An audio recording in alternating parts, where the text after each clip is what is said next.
বলছি এবারে আলু গাছগুলো তো বেশ ভালোই বড় হয়েছে, ভালোই ফলন দেবে নিশ্চয়। আমারও দেখে তাই মনে হচ্ছে বুঝলি। এবার আলু বের করার পরই বোঝা যাবে কেমন কি ফলন দিল। আলু গাছগুলো কেমন সতেজ হয়ে আছে, অন্যবারে এত ভালো হয় না, নিশ্চয়ই ফলন ভালো হবে। ফলন ভালো করবার জন্য জমিটাকে নিয়ে কম খাটাখাটনি তো করিনি, এবার হয়তো ফল পাবো। হ্যাঁ, জমিটার পেছনে অনেক টাকা খরচ হয়েছে, লাভের দরকার নেই, আগে ওই টাকা ঘরে ঢুকলে হয়, না হলে তো একবার টাকা বেরিয়ে গেলে আর নতুন করে ঘরে আসে না। ঢুকবে ঢুকবে, অনেক টাকা ঘরে ঢুকবে। এবারে তো ভালো চন্দ্রমুখী আলু বসিয়েছি, দামও বেশি পাওয়া যাবে। আর ভাবছিলাম একটা পানা পুকুর কিনবো। পুকুর কিনলে দেখাশোনা করবে কে? তুমি তো সারাদিন মাঠে খাটাখাটনি করো। মাঝে মাঝে পুকুরের দিকে আসবো এখন। আমার বন্ধু শুভেন্দুর ওই ছোট পানা পুকুরটাকে কিনবো ভাবছি, বলছিল আমাকে একটু কম করে দেবে। মাছ চাষ করা যাবে কিছু? না না, দরকার নেই, মাছ চাষ করলে মাছ চুরি হবে, ভালোভাবে নজর দিতে হবে, আর সেই নজর দেওয়ার সময়টা তোমার নেই, তাই শুধু শুধু নিয়ে লাভ নেই। হ্যাঁ, তুমি কথাটা ঠিকই বলেছ। আচ্ছা, আমি যেটা বলছি সেটাই হবে। হ্যাঁ, এখন যাই, মাঠের দিকে যাই।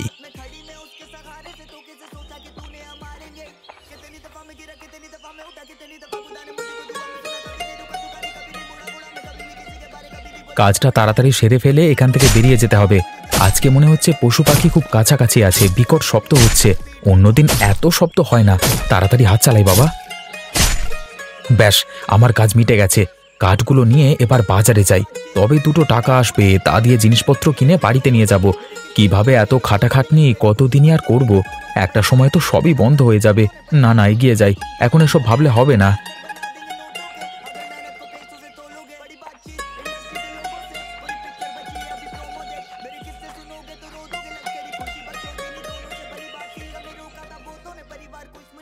ভোলা কাকা, এই আজকের কার্ড দিয়ে গেলাম, আমার টাকাটা আজকে দিলে ভালো হতো। হ্যাঁ, দিয়ে দিচ্ছি, এই যে নিয়ে যা। অসংখ্য ধন্যবাদ, প্রত্যেকদিন এভাবেই কাজ করে যাব।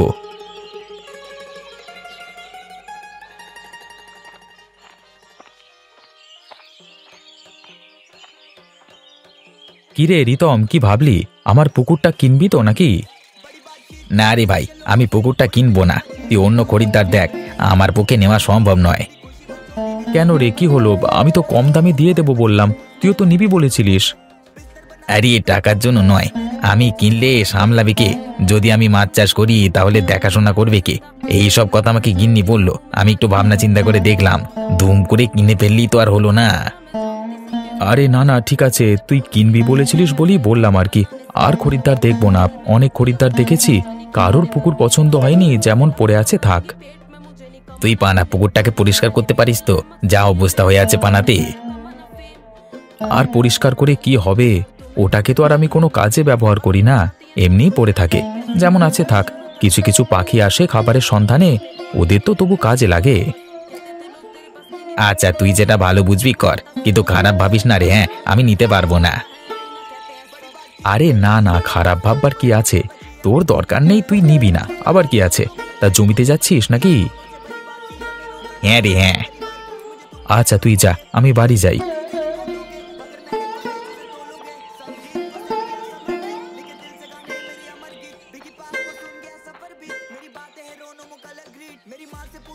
বৌমা, আজকে রান্নাটা তুমিই করো কেমন? আমার শরীরটা তেমন ভালো লাগছে না। মা, তাহলে আপনি গিয়ে বিশ্রাম করুন, আমি রান্না বান্না করে নিচ্ছি। শরীর তো খারাপ লাগছে বলছেন। আরে না না, তুমি রান্নায় বসো, আমি সবজিগুলো কেটে দিচ্ছি, হাতে হাতে সাহায্য করে দিচ্ছি। মা, আপনাকে করতে হবে না, আমি আছি তো।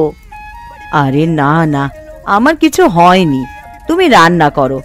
ছেলেটা এলে বৈদ্যকে বলে আমার জন্য ওষুধ নিয়ে এসে দিতে বলবে, তাহলেই হবে। এইটুকুর জন্য অত চিন্তা ভাবনা দরকার নেই। নাও নাও, এবার রান্নাটা বসিয়ে দাও, না হলে আবার সময় মতন শেষ হবে না। এই তো বসিয়ে দিলাম মা। কি জানি আজকে আমি রান্না করছি, রান্না কেমন হবে কি জানে। আমি জানি ভালোই হবে, দেখাই যাক কি হয়। অনেক দিন তো রান্না বান্না করি না। আচ্ছা, তুমি একটা কাজ করো, আজকে তুমি রান্না করেছো, শুভেন্দুকে সেটা বলতে হবে না। খাওয়ার পর জিজ্ঞাসা করবে খাবারটা কেমন হয়েছে, একদম সৎভাবে উত্তর পেয়ে যাবে। জি, এটা আপনি বেশ ভালো উপায় বলেছেন। এখানে মিথ্যা কথা বলবে না। যদি জানতে পারে আমি রান্না করেছি তাহলে মিথ্যা বলবে। আরে আমি ওই জন্যই তো বলছি, তুমি রান্নাটা করো এখন মন দিয়ে। চেষ্টা করো সব কিছু যেন পরিমাণ মতন পড়ে। তারপর না হলে আমি তো আছি, চিন্তার কোনো বিষয় নেই। হ্যাঁ মা, আমার খুবই ভয় করছে। রান্না হয়ে গেলে একটু চেখে বলবেন।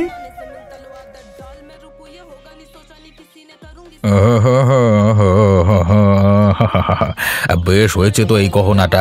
যে অর্ডার দিয়ে গেছে পড়লে তাকে বেশ ভালো মানাবে, সেরকম দামও হবে। হ্যাঁ হ্যাঁ, বাইরের দেশের অর্ডার, ভালো করে না করলে কি হয়।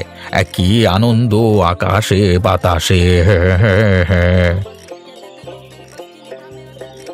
কি হলো, কি হলো? কি করে সোনার বালাটা পড়ে গেল? দেখি দেখি, কোনো ক্ষতি হয়ে যায়নি তো? উফ, বাঁচলাম, কোনো ক্ষতি হয়নি। না হলে অনেক টাকা লস হয়ে যেত আমার। এবার সামলে রাখতে হবে। তেমন বেচা কেনা তো গ্রামে হয় না, শহর আর বাইরের দেশ থেকে অর্ডার পাই বলে দোকানটা চলছে। উফ, বাপরে বাপ, কাজ করতে বসে 10 বার ওঠা যায় নাকি? হ্যাঁ, শান্তিতে কাজও করা যাচ্ছে না। শহরের সোনার দোকানগুলো দেখবার মতো, কত কর্মচারী, কিন্তু আমার দোকানে একটাও কর্মচারী রাখতে পারিনি। শুধু আমি একাই কাজ করছি। কি সোনার দোকান হলো, কি করলাম আমি? আমাকে একাই কাজ করতে হবে। আর যা দিনকাল আসছে, কিচ্ছু করবার নেই।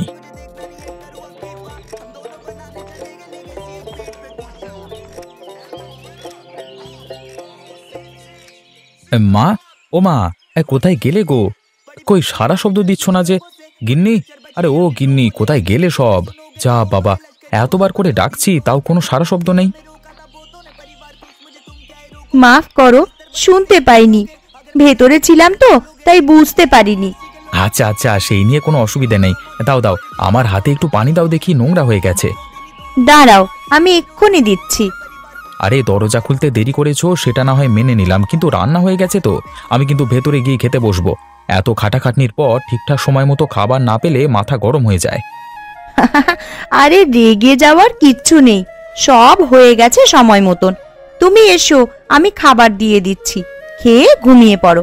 আমি জানি তুমি অনেক ভোরে উঠেছো, শরীর ক্লান্ত। এসো, ভেতরে এসো।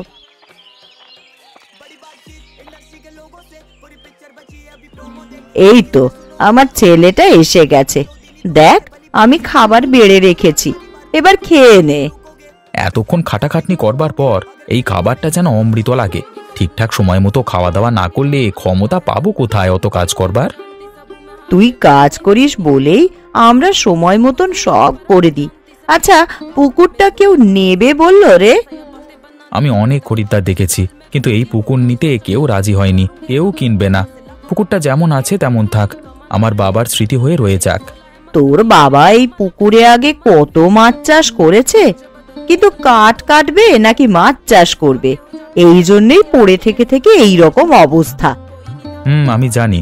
আমার খাওয়া হলো, আমি উঠছি। কেমন চোখ দুটো জড়িয়ে আসছে, একটু ঘুমাতে হবে।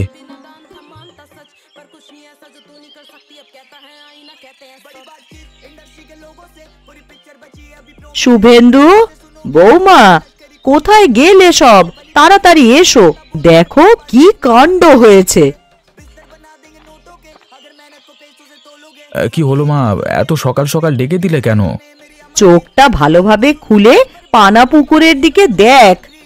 পানা পুকুরে কি আছে আবার? চোখটা খুলে একবার দেখ না, তারপর আমায় বলবি।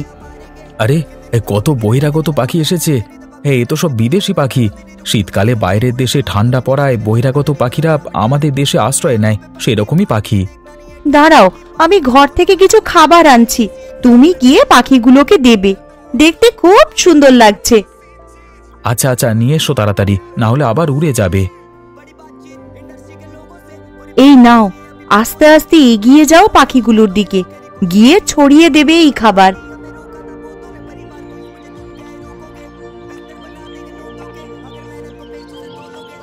তোমার নাম কি? তুমি আমাদেরকে খাবার দিচ্ছ, তুমি তো খুব ভালো। আমাদের এখানে তোমরা এসেছো মানে তোমরা আমাদের অতিথি, তাই খাবার দেওয়াটা আমাদের কর্তব্য। আমরা যদি রোজ আসি তাহলে আমাদের খাবার দেবে তো? আমি এই দলের সর্দার, আমি বললে সবাই আসবে তাহলে। হ্যাঁ, আমি নিশ্চয়ই খাবার দেব। তোমরা রোজ আসবে, এসে খেলা করবে এই পুকুরে। তুমি আমাদের এত সাহায্য করলে, তাই তোমার জন্য এই সোনার পালক উপহার। রোজ একটা করে সোনার পালক দিয়ে যাব তোমাকে। আমাদের শরীরের একটা করে পালক প্রত্যেক দিন পতিত হয়, আর সেটা সোনার হয়ে যায়। তুমি পাবে সেটা। আচ্ছা আচ্ছা, তোমরা খাবার খাও। হ্যাঁ, আমি এখন আসছি। গিন্নি, দেখো কি এনেছি। এটা তো সোনার পালক। তুমি এই সোনার পালক কোথায় পেলে? ওই যে বহিরাগত পাখিদের খাবার খাওয়ালাম, তাই ওরা দিয়েছে। ওদের দলে অনেক পাখি আছে, প্রত্যেক দিন কোনো না কোনো পাখির পালক ঝরবে। সেই একটি পালক সোনার হয়ে যাবে। আমি খেতে দিয়েছি বলে রোজ আমাকে দেবে বলেছে। হে, এবার আমি বড়লোক হয়ে যাব। বাহ, কি খুশির খবর দিলে গো তুমি সকাল সকাল। আমার জন্য আগে একটা শাড়ি নিয়ে এসো। দেখিস বাবা, যাই করিস বেশি লোভ করতে যাস না। অতি লোভে তাঁতি নষ্ট, কথাটা নিশ্চয়ই শুনেছিস। না না, কিছু হবে না। আমি এখন যাচ্ছি সোনার দোকানে বিক্রি করতে। তারপর আমি আমার গিন্নি আর মায়ের জন্য একটি করে শাড়ি কিনে নিয়ে আসব। তোকে বেশি লোভ করতে বারণ করেছি। আমার তেমন কিচ্ছু চাই না, শুধু সংসার চলে গেলেই হবে। মা, সুযোগ যখন এসেছে ছেড়ে দেবে কেন? এবার আমরা বড়লোক হয়ে যাব। ঠিক আছে, আমি এখন সোনার দোকানে গেলাম। বেশিক্ষণ দাঁড়াতে পারছি না, এসে কথা বলবো। কি আনন্দ! এবার আমরা বড়লোক হয়ে যাব। বড়লোকদের মতন হাব ভাব দেখাবো, ভালো ভালো খাবার খাবো, ভালো ভালো জিনিসপত্র পরবো। বৌমা, বেশি লোভ করতে নেই, আমি আবারও বলছি। মা, কিচ্ছু হবে না, দেখুন না শুধু। আচ্ছা দাদা, একটা ভালো সোনার কানের করতে কত টাকা মতো খরচ আছে? সোনার যা দাম, তাতে তুমি যদি মোটামুটি একটা কানের তৈরি করতে চাও তাহলে 2000 টাকা লাগবে। সে কি 2000 টাকা? আর একটু কম করে হবে না? দেখো ভাই, তুমি আমাদের গ্রামের ছেলে, আমার সম্পর্কে ভালোভাবেই তুমি জানো আমি কাউকে ঠকিয়েছি না ঠকাইনি। সোনার যেমন দাম চলবে সেই অনুযায়ী গহনার দাম হবে, এখানে আমার কিছু হাত নেই। হ্যাঁ, তোমার কি আছে বলো? তেমন কিছু না, হ্যাঁ একটা সোনা বিক্রি করবার আছে, মানে সোনার পালক। সোনার পালক? বাবা, আচ্ছা কই দাও তো দেখি, কত টাকা দাম দেওয়া যায় দেখছি ওজন করে।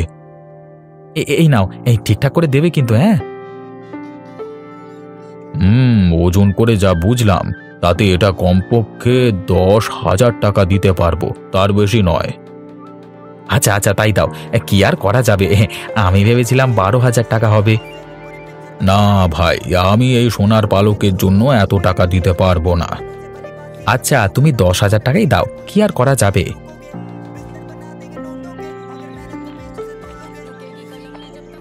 এই শুভেন্দু এই সোনার পালক কোথায় পেল? ওর তো সেরকম সামর্থ্য নেই যে করিয়ে রাখবে। আরে যেখান থেকেই পাক না কেন, আমার কাছে যখন বিক্রি করছে তখন তো আমি নেবই। আর তোমার গহনাটার কি হলো? আমি একটু চিন্তা ভাবনা করে তারপরে আসবো।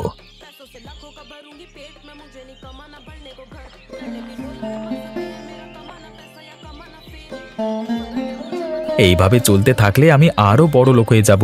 বিধাতা এতদিনে আমাদের মুখ তুলে তাকিয়েছেন, থেকে থেকে আমাদের অবস্থার উন্নতি হোক। এবার গিন্নিকে একটা মোটা সোনার হার গড়িয়ে দেব, খুব খুশি হবে। হ্যাঁ, ভালোই হয়েছে, এখন আর খাটাখাটনি করতে হচ্ছে না, শুধু ঘরে বসে বসে টাকা আসছে। বিধাতা যখন দেয় কপাল ভরে দেয়। এ জীবন যেন খুব ভালোভাবে আমি কাটাতে পারি। গিন্নি, আরে ও গিন্নি, আমি পানা পুকুরের দিকে যাচ্ছি। শোনো না, একটু দাঁড়াও, কথা আছে তোমার সাথে। কি কথা গো, তাড়াতাড়ি বলো। আরে পাখিগুলোকে তো আবার খাবার দিতে যেতে হবে, তবেই তো সোনার পালক পাবো। আমি বলছিলাম কি, এইগুলো তো বহিরাগত পাখি। শীতকাল চলে গেলে এরা অন্য দেশে চলে যাবে, তখন সোনার পালক পাবে কিভাবে? হ্যাঁ, ঠিক কথাই তো। শীতকাল চলে গেলে তো এরাও চলে যাবে, তখন আমার কি হবে? এক কাজ করো, আজকে পাখিগুলো যখন খাবার খেতে ব্যস্ত থাকবে তখন পিছন থেকে গিয়ে একটা পাখিকে ধরে নিয়ে চলে আসবে। একটা খাঁচায় বন্দি করে রেখে দেব। এবার আর রোজ রোজ পানাপুকুরে না গেলেও চলবে। আর শীতকালটা চলে গেলেও আমাদের কাছে রোজের একটা করে সোনার পালক আসবে। হ্যাঁ, বুদ্ধিটা তো তোমার বেশ ভালো। শীতকাল বলেই পানাপুকুরে এত বহিরাগত পাখি এসেছে। শীত চলে গেলে তো এরাও নিজেদের দেশে ফিরে যাবে। বাবা, এত লোভ করতে যাস না রে। এতদিন পর্যন্ত অনেক সোনার পালক দিয়েছে, আর দরকার নেই। এবার খাটাখাটনি করলেই সংসার চলে যাবে। না না মা, একবার যখন সুযোগ আছে তখন হাতছাড়া করলে হবে না। সুযোগ বারবার আসে না। আচ্ছা, আমি এগুলাম। হ্যাঁ গিন্নি, তুমি একটা খাঁচা জোগাড় করে রাখো। তুমি যাও, আমি খাঁচা জোগাড় করে রাখছি। আমাদের ধনী ব্যক্তি হওয়া থেকে কেউ আটকাতে পারবে না। এই গ্রামের সব থেকে ধনী পরিবার হবে আমাদের। তুমি সত্যি খুব ভালো গো, রোজের আমাদের জন্য খাবার দিয়ে যাও। কেউ এত করে না, সত্যি তুমি খুব ভালো। না না, সাহায্য করা মানুষের কর্তব্য। আর তাছাড়া তোমরা তো আমাকে সোনার পালক দিচ্ছ, আমি তাতেই খুশি আছি। আমি সবার বন্ধু, সবাইকে বন্ধুর চোখে দেখি। নাও, এবার খাবারটা খেয়ে নাও। বাহ, তুমি তো বেশ ভালো কাজ করো। বললাম আর কাজ হয়ে গেল। আরে অত কথা বলো না, খাঁচা কোথায়? বড্ড ছটফট করছে পাখিটা, খাঁচায় ভরে দিতে হবে। এই তো খাঁচা পাশেই আছে, তুমি পাখিটাকে ভরে দাও। এবার আমরা প্রত্যেক দিন একে অল্প অল্প খাবার দিয়ে দেব, আর সোনার পালক পেয়ে যাব। আমাকে ছেড়ে দাও বলছি, আমাকে ছেড়ে দাও। তোমাদের আমরা প্রতিদিন সোনার পালক দিয়ে সাহায্য করি, আর তোমাদের মনে এরকম ছিল? এখন তুমি খাঁচায় বন্দি থাকবে, সারা জীবন আমাদের পালক দিয়ে যাবে, বুঝলে? এই যা, উড়ে গেল। তোমার দ্বারা একটা কাজও হয় না। এবার কি হবে? আমাদের ভবিষ্যৎ উড়ে গেল তো। কি হবে এবার? তুই কোথায় চলে গেছিলিস? আমরা সকলে তোকে কত খোঁজাখুঁজি করেছি। আমি নিজে থেকে কোথাও যাইনি, ওই শুভেন্দু আমাকে জোর করে ধরে নিয়ে গেছিল। যখন সবাই খেতে ব্যস্ত ছিল তখন পেছন থেকে এসে আমাকে ধরে নিয়ে চলে যায়। কি সব বলছিস তুই? উনি তো খুব ভালো মানুষ। কেউ ভালো মানুষ নয়, সোনার পালকের লোভে আমাকে ধরে নিয়ে গিয়ে খাঁচায় বন্দি করছিল। মানুষটা সামনে থেকে দেখতে খুবই ভালো, কিন্তু ওর মন কুবুদ্ধিতে ভরা। সমস্ত দল শুভেন্দুর বাড়িতে উড়ে চলো, ওর সাথে কথা আছে আমার। শুভেন্দু, আমি তোমাকে ভালো মানুষ ভেবে এতদিন সাহায্য করতাম, আর তুমি নাকি এরকম করলে আমার সাথে? সত্যি আমরা ভাবিনি। আমরা ভেবেছিলাম তুমি নিঃস্বার্থভাবে আমাদের খাবার খাওয়াচ্ছ, কিন্তু সেটা নয়। না না, তোমরা ভুল ভাবছো, আমি তো কিছু করিনি। তুমি চুপ করো, তোমার কর্মকাণ্ড আমার জানা হয়ে গেছে। যেই থালাতে খেলে সেই থালাতেই ফুটো করলে কেন? তোমায় তো আমরা রুচি দিয়ে সোনার পালক দিতাম। যাই হোক, তোমার পানা পুকুরটা আমাদের ভালো লাগতো তাই আসতাম, কিন্তু আজকের পর থেকে আর আসবো না। শুভেন্দু, বৌমা, তোমাদেরকে আমি বলেছিলাম এত লোভ করতে যেও না, কিন্তু শুনলে না আমার কথা। এবার কি আর একটাও সোনার পালক পাবে? যাও বা রোজ একটা করে পাচ্ছিলে। মা, আপনার কথা শুনলেই ভালো হতো। রীতিমতন পড়ে থাকা পানাপুকুর থেকেও আমাদের রোজগার হচ্ছিল, কিন্তু নিজের পায়ে নিজেই কুড়ুল মারলাম আমরা। আর হাত কামড়ে কিছু হবে না, যা হবার হয়ে গেছে। এবার আবার আগের মতন জীবনযাপন করতে হবে। শুভেন্দু, তোকে আবারও রোজ জঙ্গলে গিয়ে কাঠ কাটতে হবে, ওই সামান্য টাকায় বিক্রি করতে হবে।